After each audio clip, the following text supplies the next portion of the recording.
यदि श्रद्धा से झुके तो ठीक, अगर जबरदस्ती से झुका दिया तो तुम झुकाने लायक नहीं रह जाओगे, भी ध्यान रखना। हरि आश्रय, सत्संग हरि आश्रय देता है, बहुत बड़ा बल हरि है, मान लो। एक दिन आपसे कह रहे थे कि जब आपने देखा नहीं उनको, उनसे बात नहीं हुई, और आप उनके जनों से बात सुनकर उनकी तरफ चल पड़े, इस बात से हरि आपके ऋणी हो जाते हैं, भगवान इसी बात से ऋणी हो जाते हैं। बस ये बात आप हृदय में बैठा लीजिए। जैसे लोग प्रश्न करते हैं ना कि हमने भगवान को देखा नहीं, भगवान को हम कैसे, किसी की बात तो मान लो ना, आप मान लो, वो तो आपके अंदर भी बैठे हुए हैं, वो आपको इतना प्यार देने लगेंगे, जहां कोई सहायक नहीं होगा वहां हरि आपको दिखाई देंगे। देख लेना, बिगड़ी ऐसे क्षण में बन जाती है, ऐसा लगता है गला कटा तो वो तलवार गले तक आएगी, हार बनकर सुगंधित फूल बन जाएगी, पर गले तक आने तक तुम्हारी निष्ठा देखी जाएगी।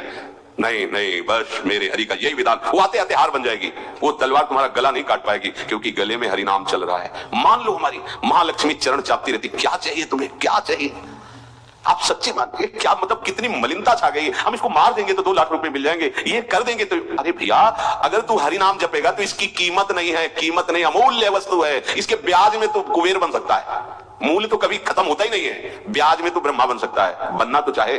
भक्तजन तो कहते हैं नहीं चाहिए मुझे ब्रह्मा का पद, परमेश्वरी पद, नहीं चाहिए सम्राट पद, नहीं चाहिए योग की सिद्धियां, मुझे प्रभु आपकी दास्ता चाहिए। ये बात कितना महासुख होगा उस भक्त को जो इन बातों को कह रहा है, नहीं चाहिए मुझे मोक्ष सुख नहीं चाहिए। वो ऐसे थोड़ी कह रहा है, श्रद्धा से नहीं कह रहा, अनुभूति से कह रहा है, मुझे नहीं चाहिए ये सब, इनमें वो सुख नहीं है जो आपके चरणों के समीप रहने में सुख है। नहीं सत्संग भजन नहीं हरि को, श्रवण न राम कथा अनुरागी, सुत बीतदार भवन ममता निसि सोवत अति न कबहु मति जागी। अरे तेरी बुद्धि सो रही है, जगा दे। पुत्र में, रुपया में, स्त्री में, मकान में, इसमें सबकी ममता होती है, सबकी, जितने सृष्टि में पैदा हुए, केवल सत्संगी की नहीं होती। जो असली सत्संगी है उसकी ममता प्रभु के चरणों में होती है, क्योंकि वो जानता है सब रूपों में प्रभु ही है, ये सब पसारा प्रभु का ही है, इसलिए ममता उसकी प्रभु के चरण। एक अहमता ममता, ये जग में है दुख जाई, ये जब श्री जी की ओर लगे तो होत परम सुख। जाग जा, बिना जागे दुख दूर नहीं हो सकता। जैसे स्वप्न में हम देख रहे हैं कि समुद्र में डूब रहे हैं, अब जागृत में आसपास सैकड़ों नाव लगा दे तो बच जाएगा क्या वो, क्योंकि वो तो सो रहा है और वो स्वप्न में देख रहा है। अब हम नाना प्रकार के तैराकों को बाहर तैनात रखें तो उसको कोई सुख मिलेगा क्या, क्योंकि स्वप्न में उसको अगर सुखी करना है तो एक उपाय जगा दो तो ना समुद्र रह गया ना डूबना रह गया।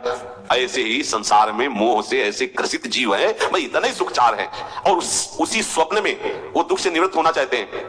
अब हम बाहर से उनकी कामनाओं की पूर्ति करने वाली बात करें तो क्या वो सुखी हो जाएंगे क्या?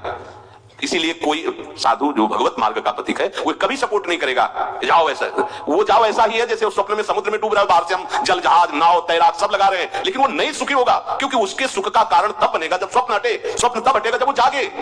जो सपने सिर काटे कोई, बिन जागे दुख दूर न होई, तो उसको जगा दो। साधुजन क्या करते हैं, जगा देते हैं उसको। जागो, कहां मोह निशा सब सो निहारा, देखे स्वप्न अनेक प्रकारा, ये जग जामिन जागे जोगी। योग भगवान से जो तुमने वियोग कर रखा है, तुम जगो, जे ही जगोगे तुझे ही जाने जग जाए हेराई, जागे जथा स्वपन भ्रम जाई। कोई नहीं यहाँ, एक कल श्लोक मत्ता परतरम नान्यत किंचित अस्ति धनंजय, मेरे सिवा कोई नहीं, ये कब पता चलेगा, जागने पर। तो हमें बहुत कुछ दिखाई दे रहा है, स्वप्न है, उमा कहूं मैं अनुभव अपना, सत हरि भजन जगत सब सपना। तो बोले तुलसीदास हरि नाम सुधा तजी, सठ हठ पियत विषय विश्व मांगी। अगर कहीं संतों के पास भी गए तो क्या मांग रहे हैं, हट करके विषय विष मांग रहे हैं। वो आत्मदेव नाम के ब्राह्मण थे, सब कुछ समृद्धि थी, संतान थी नहीं, बड़े दुखी गृहस्थी में। हमारा कुल चलाने वाला होना चाहिए, बड़ा भ्रम बैठा हुआ है, हमारा कुल चलाने वाला जो सब बेकार, जीवन ही बेकार हो गया। बिना गुरु के यदि शास्त्र पढ़ोगे ना तो भ्रमित हो जाओगे। स्पष्ट लिखा, पुत्र नाम के नरक की उसको प्राप्ति होती जिसके संतान नहीं होती। अब तो गृहस्थ में बेचारा पड़े परेशान, उन्होंने सोचा इससे अच्छा आत्महत्या कर लें। बहुत संतों के पास जाकर के यज्ञ करके सब अपनी कामनाओं की पूर्ति चाहते, दान पुण्य दे करके। उसने भी जितना उपाय हुआ किया, नहीं हुई संतान, मरने के लिए वो जंगल में। उधर से एक सन्यासी जी आ रहे थे, देखा साधु तो ब्राह्मण तो थे, उठे प्रणाम किया, देखा उनका उदास क्यों, उनका महाराज उदास ही नहीं, मैं तो आत्महत्या करने आया हूं यहाँ जंगल में। अरे ये तो महापाप है, आत्महत्या तो बड़ी दुर्गति का कारण है।